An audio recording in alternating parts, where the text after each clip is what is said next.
Good morning class 9th।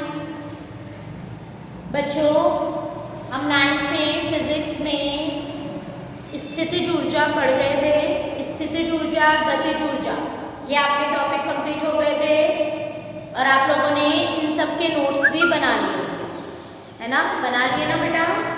अब देखिए next topic है हमारा, क्या ऊर्जा के विभिन्न रूप परस्पर परिवर्तनीय हैं? तो क्या ऊर्जा के विभिन्न रूप परस्पर परिवर्तनीय हैं? तो इसमें हम क्या लिखेंगे कि हमें पता है ऊर्जा अनेक रूपों में पाई जाती है।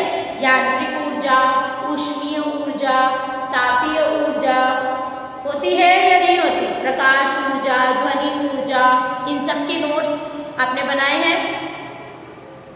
तो ऊर्जा विभिन्न रूपों में परिवर्तनीय है या नहीं, ये इसमें बताना है, ठीक है? तो हम साथ साथ आपको नोट्स भी भेज देंगे, आप साथ साथ नोट्स बनाइएगा। तो इसमें देखिए क्या आएगा, ऊर्जा अनेक रूपों में पाई जाती है। जैसे यांत्रिक ऊर्जा जो होती है वो गतिज ऊर्जा और स्थितिज ऊर्जा का योग होती है। समझ में आया? इन दोनों का जो योग निकलता है वो होता है यांत्रिक ऊर्जा।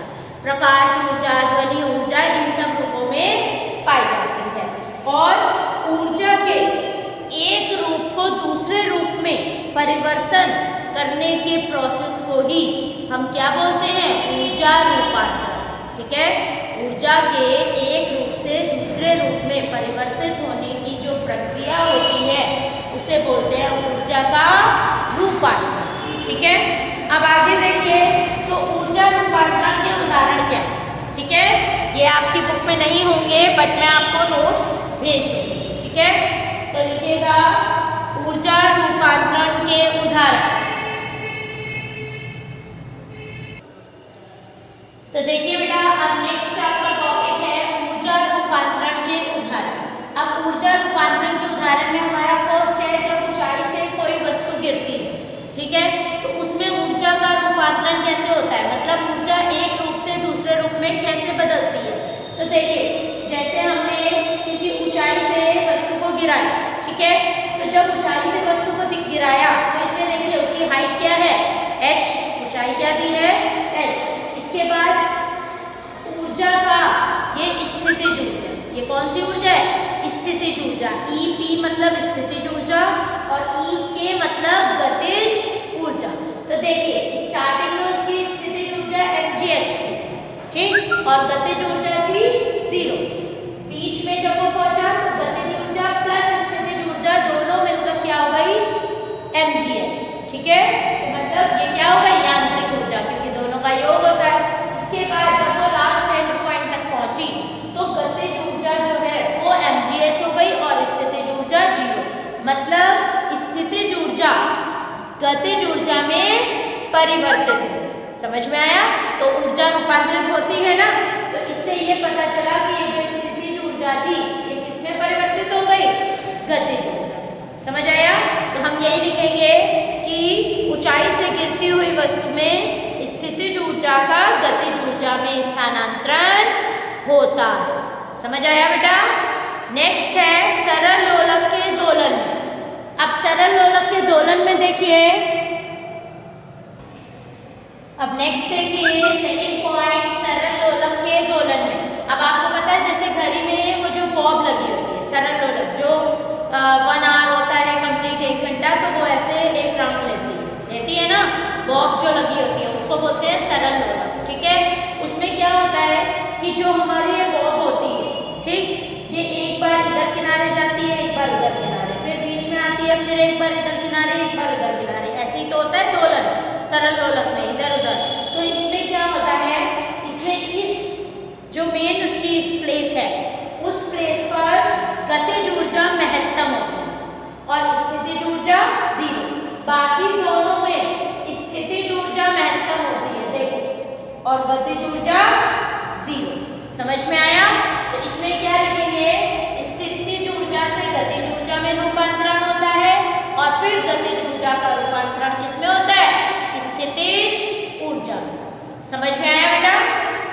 तो आप लिखेंगे सरल लोलक के दोलन में स्थितिज ऊर्जा का गतिज ऊर्जा में व गतिज ऊर्जा का स्थितिज ऊर्जा में रूपांतरण होता है। लेकिन दोनों की हर एक स्थिति में यांत्रिक ऊर्जा हमेशा सेम रहती है, यांत्रिक ऊर्जा बराबर रहती है। समझ में आया?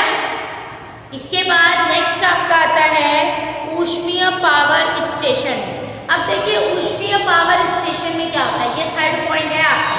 तो थर्ड पॉइंट ऊष्मीय पावर स्टेशन में क्या होता है, इसमें रासायनिक ऊर्जा पहले ऊष्मीय ऊर्जा में परिवर्तित होती है और फिर ऊष्मीय ऊर्जा विद्युत ऊर्जा में परिवर्तित हो जाती है। समझ में आया? पावर स्टेशनों में क्या होता है, क्योंकि कोयला बनाकर कोयले को जलाकर विद्युत बनाई जाती है ना, तो जब कोयले को जलाकर विद्युत बनाई जाती है तो ऊष्मीय ऊर्जा किसमें परिवर्तित हो गई, विद्युत ऊर्जा। और पहले कोयला क्या है, एक रासायनिक पदार्थ। ठीक, ये हो गया ऊष्मीय पावर स्टेशन। इसके बाद आता है जल विद्युत पावर स्टेशन। ठीक है, इसके मैं नोट्स आपको दे दूंगी, आप उससे अपने नोट्स बना लीजिएगा।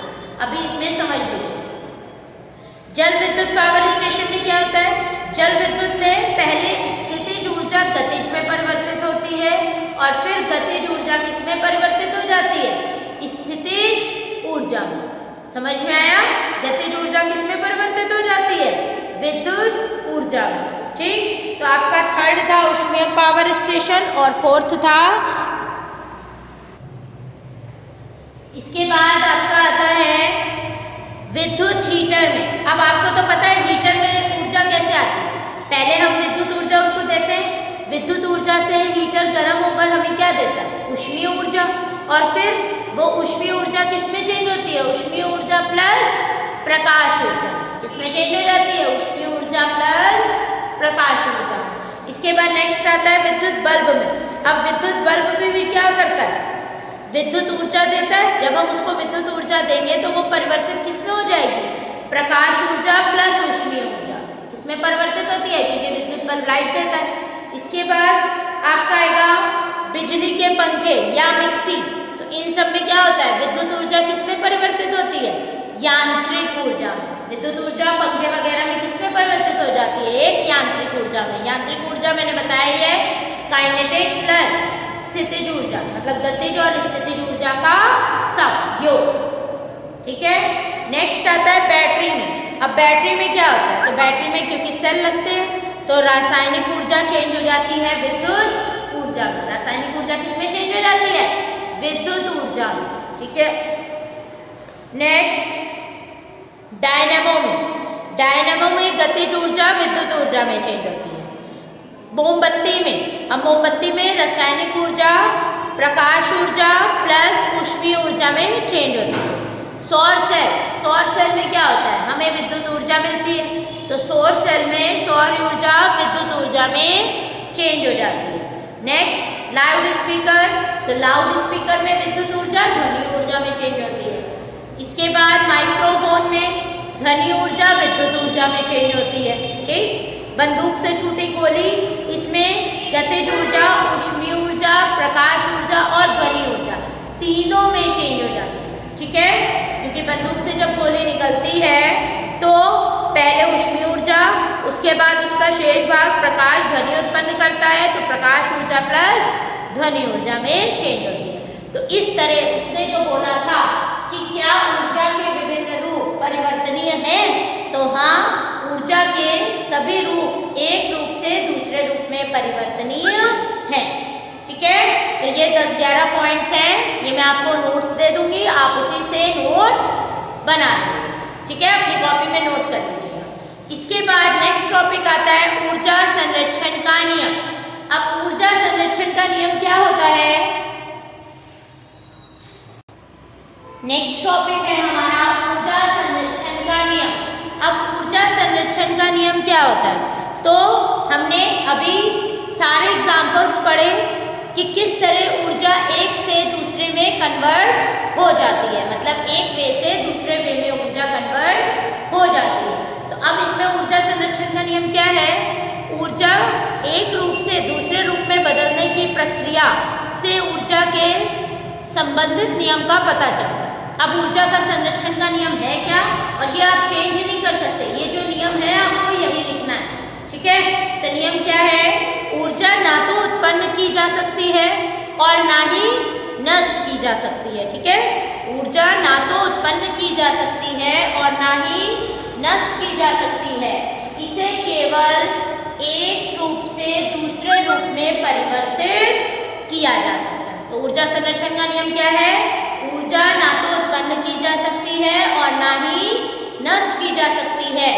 ऊर्जा केवल एक रूप से दूसरे रूप में परिवर्तित की जा सकती है। इसे ही ऊर्जा का संरक्षण नियम कहते हैं। समझ में आया? तो ऊर्जा संरक्षण को हम दूसरे रूप से भी बोल सकते हैं कि विश्व की संपूर्ण ऊर्जा का जो परिमाण है वो हमेशा कांस्टेंट रहता है, नियत रहता है। विश्व की सभी ऊर्जाओं का जो परिमाण है हमेशा कैसा रहता है? नियत रहता है। ठीक, तो आज आपने दो टॉपिक पढ़े हैं कि क्या ऊर्जा को एक रूप से दूसरे रूप में परिवर्तित किया जा सकता है। तो इसके मैंने 10-12 आपको पॉइंट्स बताए हैं पूरे, वो हेडिंग के साथ मैं आपको नोट्स सेंड कर दूंगी। इसके बाद ऊर्जा संरक्षण का नियम, ये बहुत इंपॉर्टेंट है और ये आता है क्योंकि आपने देखा है कि ऊर्जा को एक रूप से परिवर्तित दूसरे रूप में कर सकते हैं, ये हमने आपको पढ़ा ही दिया। तो इसका मतलब ऊर्जा ना तो उत्पन्न होती है और ना ही नष्ट होती है, ये केवल एक रूप से दूसरे रूप में रूपांतरित हो जाती है। तो ये है ऊर्जा संरक्षण का नियम। ठीक है, तो सभी लोग अपनी कॉपी में नोट्स यहाँ तक कंप्लीट कर लेंगे और अगर किसी को कोई भी डाउट है तो वो मुझे मैसेज करके पूछ सकता है। Okay, thank you childrens, take care.